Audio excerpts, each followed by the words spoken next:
Hello and welcome back. Again another Indo-Chinese soup. It's called the Talumein Soup, and this is something again you don't see here in the Americas. Very often we would just have a soup and feel full. It's a meal by itself if you have a whole bowl. So let's get going. To do this we just need very little oil, half a tablespoon of oil. And to this I'm going to saute some chopped garlic.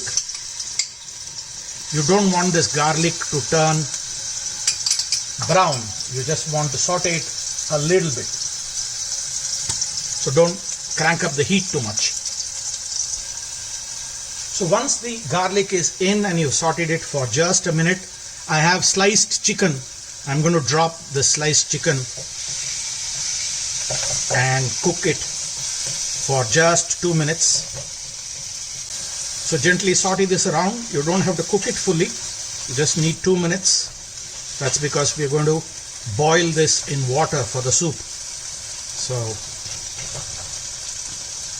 2 minutes is done, and this time I'm going to add a little bit of white pepper powder, very little black pepper powder, some salt to taste for the overall dish, and also a little bit of sugar, very little, that's like half a teaspoon.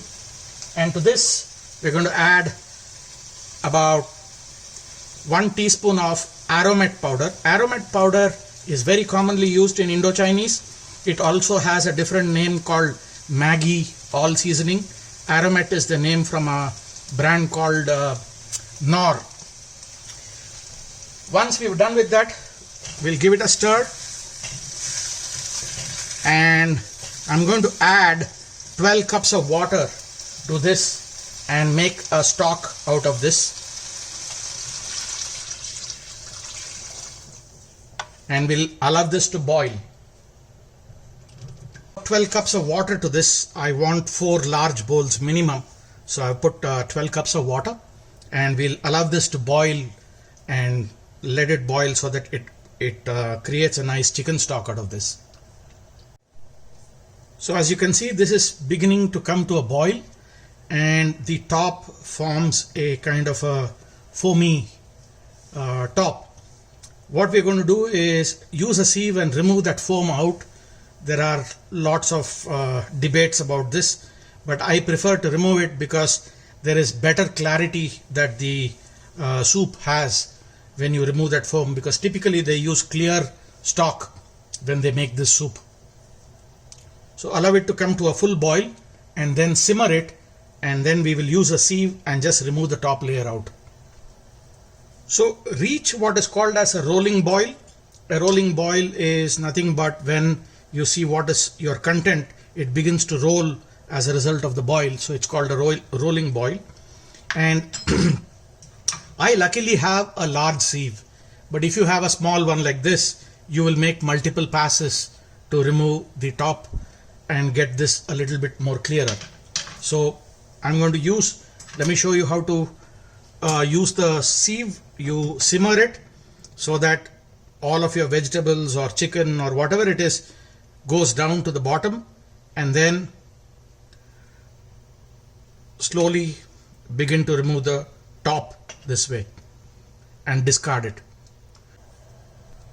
Our next step would be to add veggies. I have these finely chopped bell pepper, orange bell pepper, green bell pepper, some peas, some corn, some cauliflower, I have zucchini. I have a whole lot of vegetables out here, and what we are going to do is drop this and be sure that we bring it back to a boil. There we go. So we have the veggies. They have reached a rolling boil. This is the time when we are going to add 1 beaten egg. Beat it nicely and gently pour it in.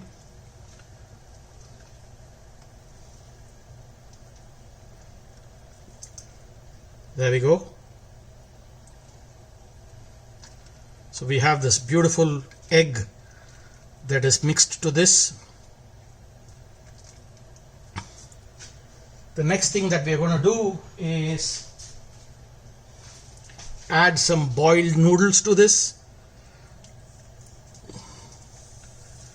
There we go. And just allow it to come back to a boil again. So this has come to a boil.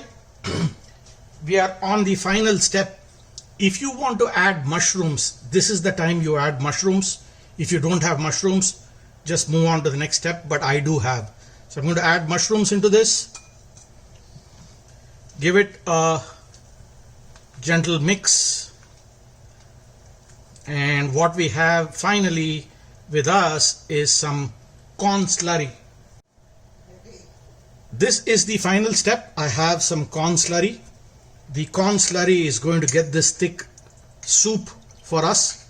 It's right now very thin, and I'm going to add the corn slurries in and gently mix this, and our soup is ready to be plated. Now that this has come to a boil, I'm going to add a little bit of the aromat powder or the all seasoning powder. That's because we added a lot of veggies and the noodles to this. If anybody is going to go and complain to Uncle Roger, just make sure you tell him that this all seasoning is nothing but MSG with some seasoning. MSG, there has been a lot of debate about it, and a lot of people stopped using it, but then they found other ways to introduce it back in Chinese cooking, and that's the aromat powder. It basically has a lot of spices and also includes some amount of MSG in it. And there we are. Let's get to plating.